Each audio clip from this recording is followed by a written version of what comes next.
Hi, I'm Kei Koizumi, and I'm a science policy practitioner, a science policy researcher, a teacher, and I hope a science policy mentor. I'm also a social scientist, an economist, and a policy wonk, and I've spent most of my career in Washington, D.C., working at the intersection of science and public policy, mostly at the American Association for the Advancement of Science, or AAAS, and also at the White House Office of Science and Technology Policy, or OSTP, during the Obama administration. I guess I will say I'm a first-generation Japanese American from Columbus, Ohio. I don't have a job right now, but I used to be a senior advisor for science policy at AAAS most recently. So as you can tell, my interest and my career have been at the intersection of science and engineering with public policy, especially U.S. government funding of science and engineering research. Mindfulness, I think of as it's a basic human ability to be fully present and aware of where we are and what we're doing, and not overly reactive or overwhelmed by what's going on around us. To me, it's a skill. And it has to be learned and cultivated, especially in this time when it's so difficult to be fully present in anything because of our phones and our social media and what's going on in our world. Especially now, sometimes that's all we have is the power to be fully present with who we are with and who we are, because it is difficult not to be overwhelmed. Now, I think I have a little bit of an advantage because my parents are Buddhist, I'm not, and they actively try to cultivate mindfulness, especially in their retirement. So I'm trying to learn from them, and I'm trying to be the same as well, to cultivate this mindfulness. Being mindful is something I've learned over a long time, and I can tell you I certainly didn't have it when I was an undergrad or even in grad school, because what's one of the regrets I have is that I wasn't fully present or fully mindful of where I was when I was at my freshman year in university, or even when I was in grad school.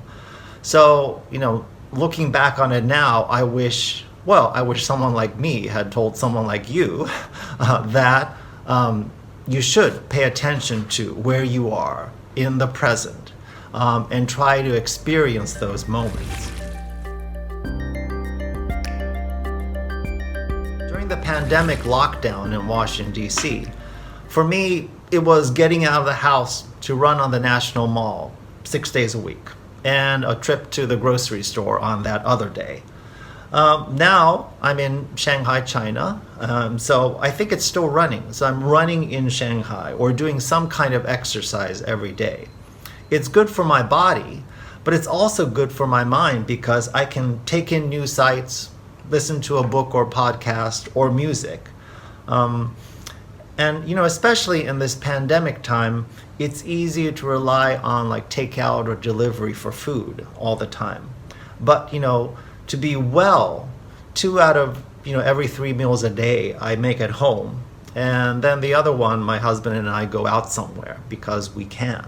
So those are some of the ways in which I'm trying to cultivate wellness in this time of stress. But it could be really different in a different circumstance or in a different time.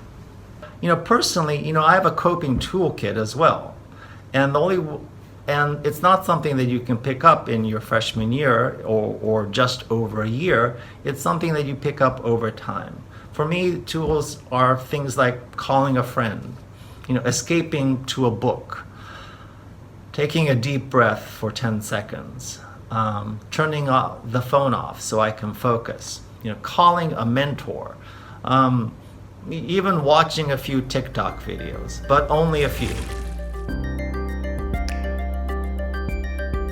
Resilience. Well, I looked it up. In a dictionary, it's the capacity to recover quickly from difficulties, or it's toughness. But for me, I think for like 30 years, I've used, I get knocked down, but I get up again. You're never going to keep me down. It's a lyric quote from Tub Thumping by Chumbawamba in the early 1990s. So that's my definition. But it also means, having a strong enough balance to keep from getting knocked down by life in the first place, because we are all going to get knocked down or tested or knocked around by life. In 2009, I started at the White House in the first year of the Obama administration. And one of my jobs was to implement some of the science-related campaign promises that President Obama made on the campaign trail. One of those promises was he pledged to triple the number of graduate research fellowships that the National Science Foundation offered, from 1,000 a year to 3,000 a year. So my job was to make it happen. It did not get done in 2009 because there was one obstacle after another, whether it was, oh, this year we don't have enough money to do that. Or the next year was like, well, NSF isn't sure that, 3,000, that there will be even 3,000 qualified students who could do that every year.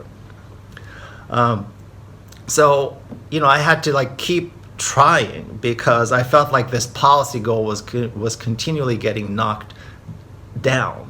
But we were never knocked out until, 4 years later, in 2013, we finally got to the point where NSF was offering 2,000, double the number of graduate research fellowships than it had offered before. At that point, we realized, well, we're not going to quite get to 3,000, so let's double the number and call it a victory. And we did. So I think the lesson I take from that is you have to keep trying. You have to keep going back into the fight, absorbing the punches, I hope landing a few of your own, and then if necessary, declare victory on a goal that isn't quite what you originally set out to do, but is still a victory because, thanks to that commitment and living up to it, 1,000 more US students a year are having their graduate science education supported by the National Science Foundation. Your experience is your identity. They are your lenses through which you can see the world. And so polish these lenses and use them in your studies and in your work. One of the books that I've been listening to recently is Michelle Obama's memoir, Becoming. So what I learned from that book, among others, is that one of Michelle Obama's lenses is her experience in the South Side of Chicago. So what's your lens? How do you see the world? And once you figure that out, don't be afraid to use that lens to see the world. I think it comes down to, don't let anyone make you feel like you don't belong. You will hear in this training about imposter syndrome. It is real. No matter how old you get, and no matter how many degrees you get, there are still moments when I feel like, do I really belong here? Do I really have something to contribute? And my message is, all of you and all of you belong in science, in academia, in engineering, in federal science agencies. And how do you keep that going? Well, for me, it's all about being mindful, being well, finding friends and allies. You've got an ally in me, and I think you're going to have the opportunity to find lots of other allies wherever you go. And together, I think we can be mindful, well, and well engaged in what you're about to do, which is to pursue studies in a very high pressure time, in a stressful time, when things are not normal. So, good luck to all of you. I've discovered, I think, showing up authentically a little bit late. So if I can help any of you show up authentically earlier in life, then I'll be very happy. But for me, showing up authentically is little things. First of all, it's saying my name. So I said Kei Koizumi. That's my name. It's been mispronounced my entire life, not just in Ohio, but in Washington, D.C., in the corridors of power as well. So, don't be afraid to take up space to say, well, this is my name. And so I'm comfortable enough to like interrupt people who say my name wrong in a meeting or in a science conference. For many of you, you also have names that are unfamiliar to the majority of Americans. So it's your job to like stand up early and say, this is my name. Also, don't be afraid to take up space to say who you are. So I've been, talking about my husband.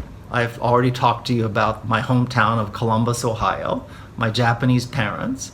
I haven't talked to you yet about my love of live theater and music concerts. But just remember, as you go through life, there will be people, usually men, who will think nothing of telling you everything about them. So reclaim that territory. Don't be afraid to reclaim that territory and say, I'm here in this meeting, in this classroom, in this forum too.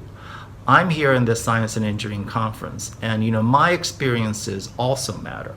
Another part of showing up authentically is look like you want to look. I like brighter colors, like this red, and I wore them at the White House, and my earring has always been a thing.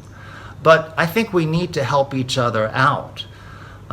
So one of my regrets is that I didn't help my black female colleagues at the White House feel comfortable about their hair, because during our time working together, they had short or straightened hair, and it's only after we got out of the White House that I suddenly noticed, oh my God, you're wearing your natural hair. Why did you not feel like? Why didn't we support each other in allowing you to wear your natural hair in a professional setting?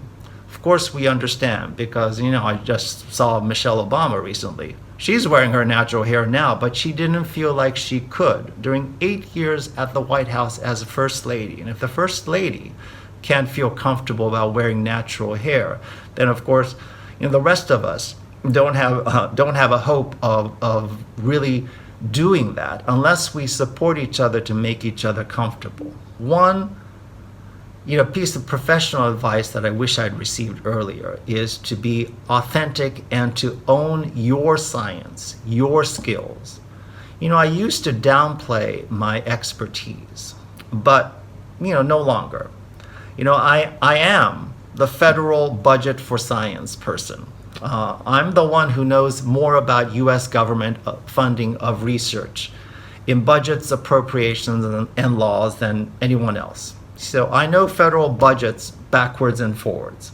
And I can also tell you about science policy tools from now until sunset. So for all of you, first you have to find it. You're going to find some area in which you can be the expert. And once you find that, start thinking about it and start cultivating it. And over time, you're going to develop skills in so many areas. You're going to have multiple skills, expertises, and networks. But I think it's great to have that core skill or expertise. I am not just a federal budget for science person. I am also, a multifaceted science policy, economic policy practitioner. But I start with that core, and I think you should too.